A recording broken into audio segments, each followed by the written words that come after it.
आप लोगों का बहुत बहुत स्वागत है हमारे चैनल इंग्लिश आउट पे। और आज हमें कुछ जनरल चीज़ें डिस्कस करनी है, कुछ बातें डिस्कस करनी है। जैसे कि अभी अभी हम जानते हैं कि यूपी टेट का सी टेट का पेपर आने वाला है। सो आप लोगों को काफ़ी ज़्यादा टेंशन हो रही होगी कि किस तरह से प्रिपरेशन करनी चाहिए, क्या करना चाहिए। सो मेरा रिकमेंडेशन ये रहेगा कि आप लोग प्रीवियस ईयर के पेपर्स को बार बार रिवाइज करिए, क्योंकि बार बार जब हम प्रीवियस ईयर के पेपर्स को रिवाइज करते हैं तो हमारा एक कॉन्फिडेंस डेवलप होता है, हमारे प्रीवियस कॉन्सेप्ट्स रिवाइज होते हैं। और साथ साथ हमें ये होता है कि जो चीज़ें हैं, क्योंकि हम हर चीज़ को नहीं पढ़ सकते, हम हर चीज़ के डेप्थ में नहीं जा सकते। और आप लोगों ने देखा होगा कि यूपी टेट का जो पेपर होता है वो कितना ज़्यादा डाइवर्स है, कितना ब्रॉड है। जैसे कि एक रिसेंटली मैंने क्वेश्चन देखा था भाटिया बैटरी के ऊपर। सो ऐसी ऐसी चीज़ें इंटेलिजेंस के कॉन्सेप्ट में तो हम नहीं पढ़ते इतना डीप में जाके, लेकिन क्योंकि पेपर में आया हुआ था तो हमें ऐसे कॉन्सेप्ट्स को भी ध्यान से पढ़ना होगा।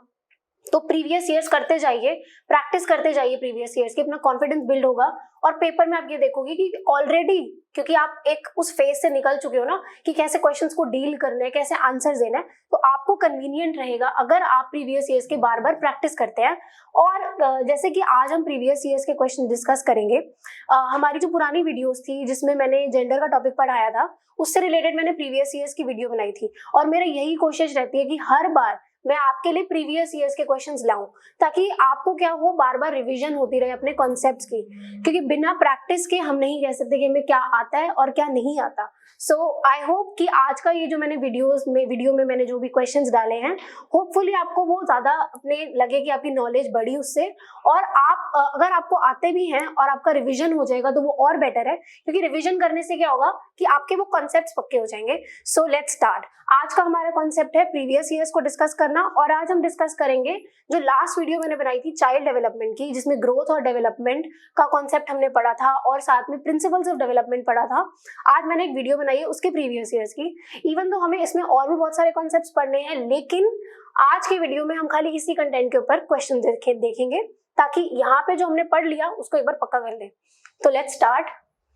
पहला क्वेश्चन है, which of the following is generally termed as the period of conflict in one's developmental stage? यानी कि इनमें से किसको आमतौर पर किसी के विकास के चरण में संघर्षों की अवधि कहा जाता है? संघर्षों की अवधि का मतलब होता है एक ऐसा पीरियड जहाँ पे हमारे दिमाग में कॉन्फ्लिक्ट चलता रहता है। अब जैसे कि अगर आप अपने केस में देखो, जब आप इस अडोलेसेंस की स्टेज में थे, तकरीबन 13 से लेकर 19 साल के बीच में, सो आपकी थिंकिंग कैसी थी? आपको हमेशा ऐसे आप बहुत ज्यादा सोचते थे, कुछ भी करते थे तो कि उसने मेरे बारे में कैसा सोचा होगा। हमें बहुत मैटर करता है कि लोग हमारे बारे में क्या पर्सपेक्टिव रखते हैं, या जब हम बाहर जाते हैं कि हम कैसे दिख रहे हैं। बचपन में हम बिल्कुल ध्यान नहीं होता कि हम कैसे दिख रहे हैं, हम कैसे बात कर रहे हैं, सामने वाला हमें क्या वो समझ रहे हैं, कैसे हमारे बारे में सोच रहे हैं। लेकिन एक ऐसा पीरियड होता है ये जिसमें हम बहुत ज्यादा कॉन्शियस हो जाते हैं अपने आप को लेकर। और क्योंकि ये अडल्टहुड के पास वाली स्टेज है, लेकिन अभी भी बच्चे का दिमाग जो है वो पूरी तरह से बाहर नहीं आया चाइल्डहुड से। सो इसमें उनको गाइडेंस चाहिए, क्योंकि वो बहुत ज्यादा कॉन्फ्लिक्ट में है ना। वो पूरी तरह से एक किशोर बन चुके हैं, अडल्ट बन चुके हैं, वयस्क बन चुके हैं, ना ही वो एक पूरी तरह से बच्चे रह गए हैं। सो एक पीरियड ऑफ कॉन्फ्लिक्ट रहता है। सो इन्फेंसी तो ये नहीं होगा इसका आंसर, बाल्यावस्था भी नहीं होगा। इसका सही आंसर होगा किशोरावस्था, यानी कि adulthood, adolescence. By genetic method of studying human development can be utilized. अगर हम जेनेटिक मेथड को देखें तो जेनेटिक मेथड क्या होता है कि कैसे हमारे जो जीन्स हैं वो पेरेंट्स से बच्चों में आते हैं, ट्रांसफर होते हैं। सो अगर हम देखें एक हायरार्की चलती है कि हमारे जो ग्रैंड पेरेंट्स थे उन्होंने अपने कुछ जीन्स हमारे पेरेंट्स में ट्रांसफर किए, और उनके कुछ जीन्स हमारे पेरेंट्स से हम में आए। सो अगर हम डाउन द लाइन देखें तो हमारे अंदर जो फीचर्स आए हैं, जो कैरेक्टरिस्टिक्स हैं, हमारा आउटवर्ड अपीयरेंस, हमारा दिमाग, हर चीज हमारी फैमिली के हिसाब से चलता है, वर्टिकली चल रही है, पास ऑन हो रहा है। और अगर हम अपने सिबलिंग्स में देखें, सो हमारे जो सिबलिंग्स होंगे उनमें और हमें काफी ज्यादा सिमिलैरिटीज होंगी एज कम्पेयर टू अगर मैं अपनी एक फ्रेंड में और अपने आप में कंपेयर करूं। सो हम कह सकते हैं वर्टिकली भी हमारे अंदर कुछ चीजें ट्रांसफर हो रही हैं, और हॉरिजॉन्टली भी हम एक पैटर्न देख सकते हैं कि हमारे अंदर सिमिलैरिटीज हैं।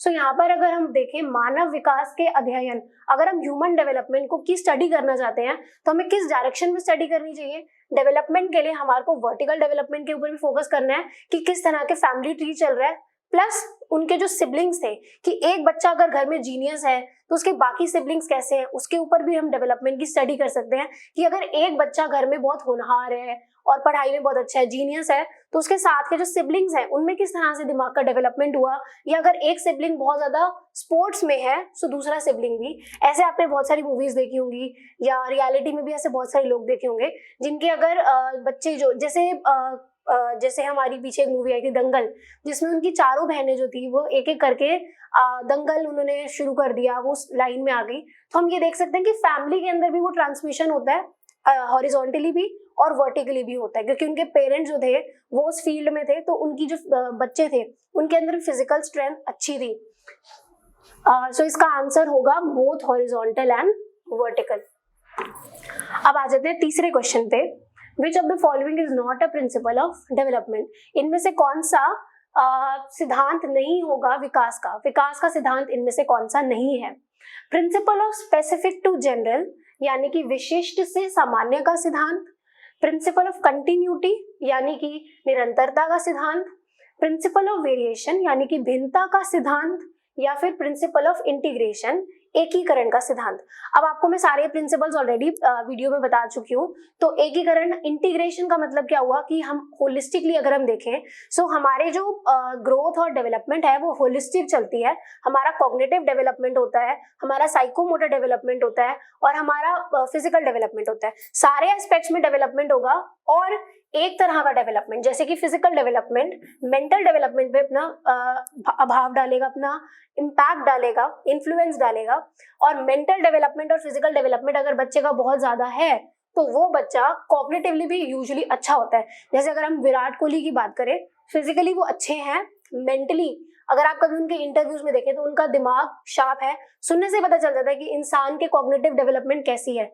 और साथ साथ उनका जो साइकोमोटर हर तरह से वो डेवलप्ड है। सो अगर एक एस्पेक्ट अच्छा होता है दूसरे एस्पेक्ट्स पे भी उनका फर्क पड़ता है। स्कूल में भी ऐसा ही होता है, यूजुअली जो बच्चा पढ़ाई में अच्छा होता है वो स्पोर्ट्स में भी अच्छे, यूजुअली ऐसा होता है कि स्पोर्ट्स में भी वो यूजुअली अच्छे होते हैं। तो कुछ ना कुछ फर्क हमारा पड़ता है, तो हम कहेंगे कि एकीकरण का सिद्धांत तो सही है। और दूसरी चीज है प्रिंसिपल ऑफ वेरिएशन, यानी कि भिन्नता, मतलब कि हम और हमारे जो दोस्त हैं या हम अपने जो सिबलिंग्स हैं उन सब में अगर हम नोटिस करें तो हमारे अंदर बहुत डिफरेंसेस हैं। हर बच्चा अलग तरीके से डेवलप होता है, सबकी डेवलपमेंट अलग चलती है, तो सब में भिन्नता है। यहाँ तक कि आपके पेरेंट्स में और आप में बहुत फर्क है क्योंकि आप लोग उनसे भिन्न हो, अलग हो। और प्रिंसिपल ऑफ कंटिन्यूटी, ये मैंने आपको बताया था, डेवलपमेंट एक ऐसा प्रोसेस है जो वूम से टूम तक चलता है, मतलब कि स्टार्टिंग से लेकर हमारी लाइफ की स्टार्टिंग से लेकर टुवर्ड्स द एंड वो चलता रहता है, कंटिन्यूस प्रोसेस है, यहाँ तक कि जब हम ओल्ड एज में पहुंच जाएंगे तब भी होता रहेगा। सो ये वाला प्रिंसिपल भी है। सो कौन सा प्रिंसिपल नहीं हुआ? Principle of specific to general. यहाँ पे आपको कंफ्यूज करने के लिए डाला है, एक्चुअली में जनरल टू स्पेसिफिक होता है डेवलपमेंट। जनरल से स्पेसिफिक मतलब जैसे अगर बच्चा रोएगा तो अपने पूरे हाथ पैर हिला के रोएगा और उसके बाद धीरे धीरे उसको वो डेवलप करेगा, अपने आप को डेवलप करेगा और फिर वो अपनी जो उस स्टेज में जहाँ पे जनरल चीजें थी उसको स्पेसिफिक करेगा। या जैसे हर अंकल को पापा बोलेगा और हर आंटी को मम्मी बोलेगा, तो जनरल से स्पेसिफिक की तरफ जाएगा, स्पेसिफिक से जनरल की तरफ नहीं जाएगा। आ जाते हैं थर्ड क्वेश्चन पे, फोर्थ क्वेश्चन पे। प्रॉक्सिमो डिस्टल डेवलपमेंट मीन्स जो समीपस्थ विकास का अर्थ क्या होता है? ऊपर से नीचे तक, मतलब कि फ्रॉम टॉप टू बॉटम या फिर नीचे से ऊपर तक, यानी कि फ्रॉम बॉटम टू टॉप, अंदर से बाहर, हमारे जो सेंटर ऑफ द बॉडी है वहां से बाहर की तरफ, और आउटवर्ड से इनवर्ड। अब बात किसकी करी है? प्रॉक्सिमो। मैंने आपको लास्ट वीडियो में भी बताया था, प्रॉक्सिमो का मतलब होता है सेंटर और डिस्टल का मतलब होता है उससे दूर। तो हमारा जो आंसर होगा वो होगा इनवर्ड से आउटवर्ड की तरफ, यानी कि अंदर से बाहर की ओर। अब हमारा जो नेक्स्ट क्वेश्चन है, क्वेश्चन नंबर 5, वो है exploration is the most important during dash stage. जो हमारा डैश के चरण के दौरान अन्वेषण सबसे महत्वपूर्ण है। एक्सप्लोरेशन हम पूरी लाइफ करते हैं, पूरी जिंदगी एक्सप्लोर करते रहते हैं नई नई चीजों को। सो हम कह सकते हैं कि इनमें से सारे आंसर्स हैं, मतलब हम अर्ली चाइल्डहुड में भी एक्सप्लोर करेंगे, प्री स्कूल में भी, इन्फेंसी में भी, एडोलेसेंस में भी। छोटा बच्चा है उसके हाथ में कोई खिलौना पकड़ा दो, वो कैसे उसको ऐसे देखता रहता है। या फिर अगर हम प्री स्कूल के बच्चे को देखें, जो बच्चा अभी स्कूल नहीं गया, वो भी बच्चा एक्सप्लोर करते रहते हैं नई नई चीजों को। इन्फेंसी के पीरियड में भी यही होता है।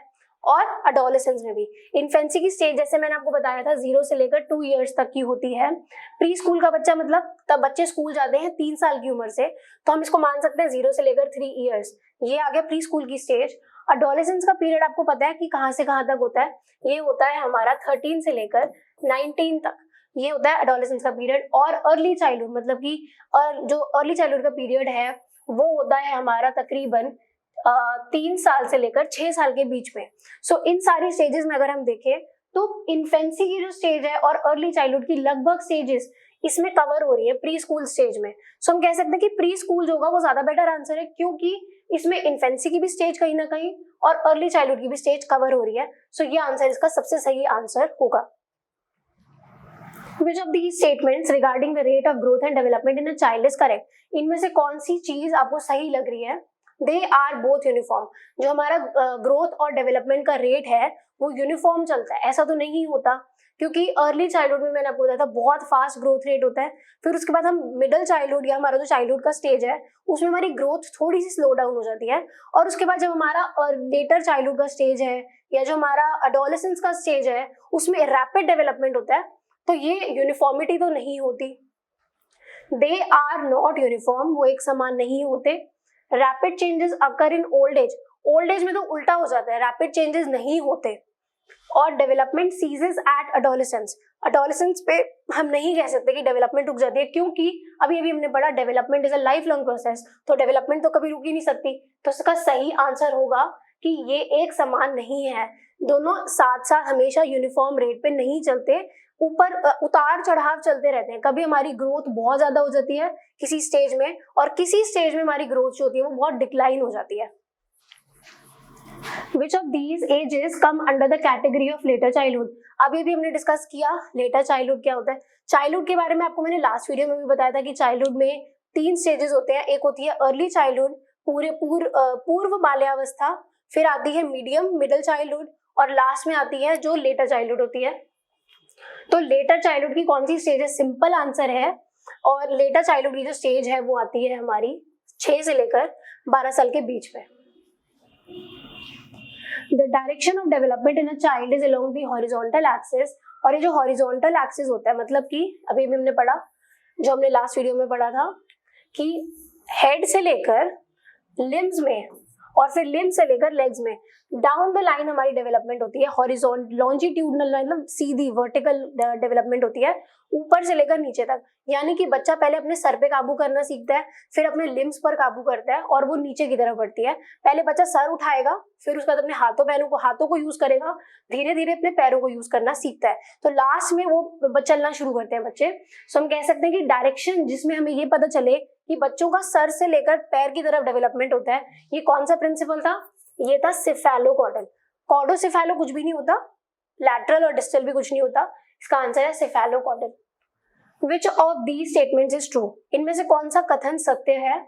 Boys mature earlier than girls, लड़के जो होते हैं वो पहले परिपक्व हो जाते हैं, यानी या फिर लड़के और लड़कियां दोनों साथ में मेच्योर होते हैं, या फिर लड़कियां जो होती हैं वो मेच्योर होती हैं पहले, और लास्ट है बॉयज बिकम अडोलेसेंस। खाली लड़के अडोलेसेंस नहीं बनते, और लड़कियों और लड़कों का डेवलपमेंट मैंने आपको ग्राफ के थ्रू लास्ट वीडियो में सिखाया था, बताया था कि लड़के जो होते हैं वो उनका डेवलपमेंट लेट स्टार्ट होता है, उनकी मेजोरिटी लेट होती है। लड़कियों की अराउंड 12 साल से लेकर 14 साल के बीच में डेवलपमेंट स्टार्ट हो जाती है, लड़कों की अराउंड 14 ईयर से स्टार्ट होती है। सो अगर हम इसका आंसर देखें तो उसमें होगा girls mature earlier than boys. Which of these is an internal factor influencing growth and development? इनमें से कौन सा इंटरनल फैक्टर है, अंदरूनी कौन सा कारक है? Environment in the womb of the mother, मतलब कि हम ये कह सकते हैं कि जो बच्चा अपनी माँ के गर्भ में होता है, सो उस स्टेज में वो अंदर है, तो ये इंटरनल हो सकता है। Quality of nutrition received by the embryo, ये भी इंटरनल हो सकता है। हेरिडिटी, ये तो पूरी तरह से पूरा इंटरनल फैक्टर ही हो गया, और लास्ट में है एनवायरमेंट अवेलेबल। ये तो बिल्कुल ही बाहर का कारक हो गया।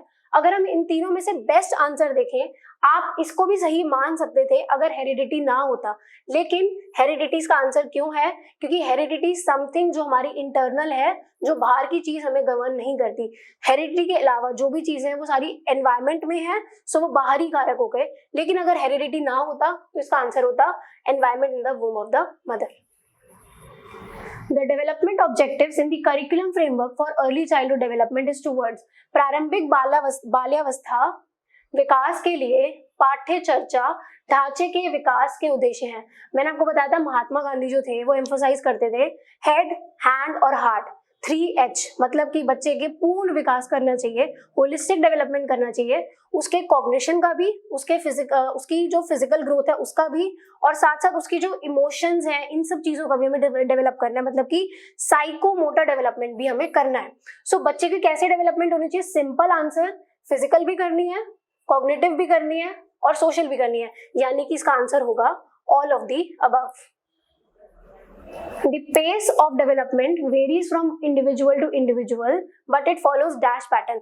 एक इंसान और दूसरा इंसान जो है उनके अंदर जो डेवलपमेंट है उसमें चेंजेस तो होते हैं। अगर मैं अपने केस में देखूं तो मेरे अगर दो भाई हैं और दोनों ही अगर मान लेते हैं ट्विंस भी हैं, तो ट्विंस के केस में भी क्या होता है, एक जो है वो ज्यादा जल्दी मेच्योर हो सकता है और दूसरे के कंपैरिजन में, या अगर दो भाई बहन है अगर वो 3 साल में जल्दी चलना सीख गया और दूसरा वाला जो था, अगर एक बच्चा 3 साल की उम्र में जो चीजें कर सकता है वही दूसरा बच्चा उसी उम्र में नहीं कर सकता, तो हम ये कहेंगे कि वो क्या दिखा रहे हैं, वेरिएशन दिखा रहे हैं। लेकिन हर किसी की डेवलपमेंट का पैटर्न जो होता है वो सेम रहता है कि हाइट जो है वो धीरे धीरे डेवलप होगी, लंबाई ही होगा, वो वेट में क्या चेंजेस आएंगे वो यूनिफॉर्म रहेंगे। ये जो चीज है ये सारी कंट्रीज के लिए एप्लीकेबल है। सो हम ये कह सकते हैं कि इवन दो वेरिएशन आता है लेकिन जो पैटर्न होता है वो क्या रहता है, सेम। सो हम कह सकते हैं सिक्वेंशियल और ऑर्डरली। सो आज की हमारी जो वीडियो थी वो यहीं तक थी। ऐसे और इम्पोर्टेंट और नॉलेजेबल कंटेंट के लिए प्लीज सब्सक्राइब द चैनल और हमें कमेंट डाउन करके बताइए अगर आपको ये वीडियो अच्छी लगी, और अगर कोई कमी लगी तो वो भी हमें बताइए ताकि मैं इम्प्रूव कर सकूं। Thank you so much.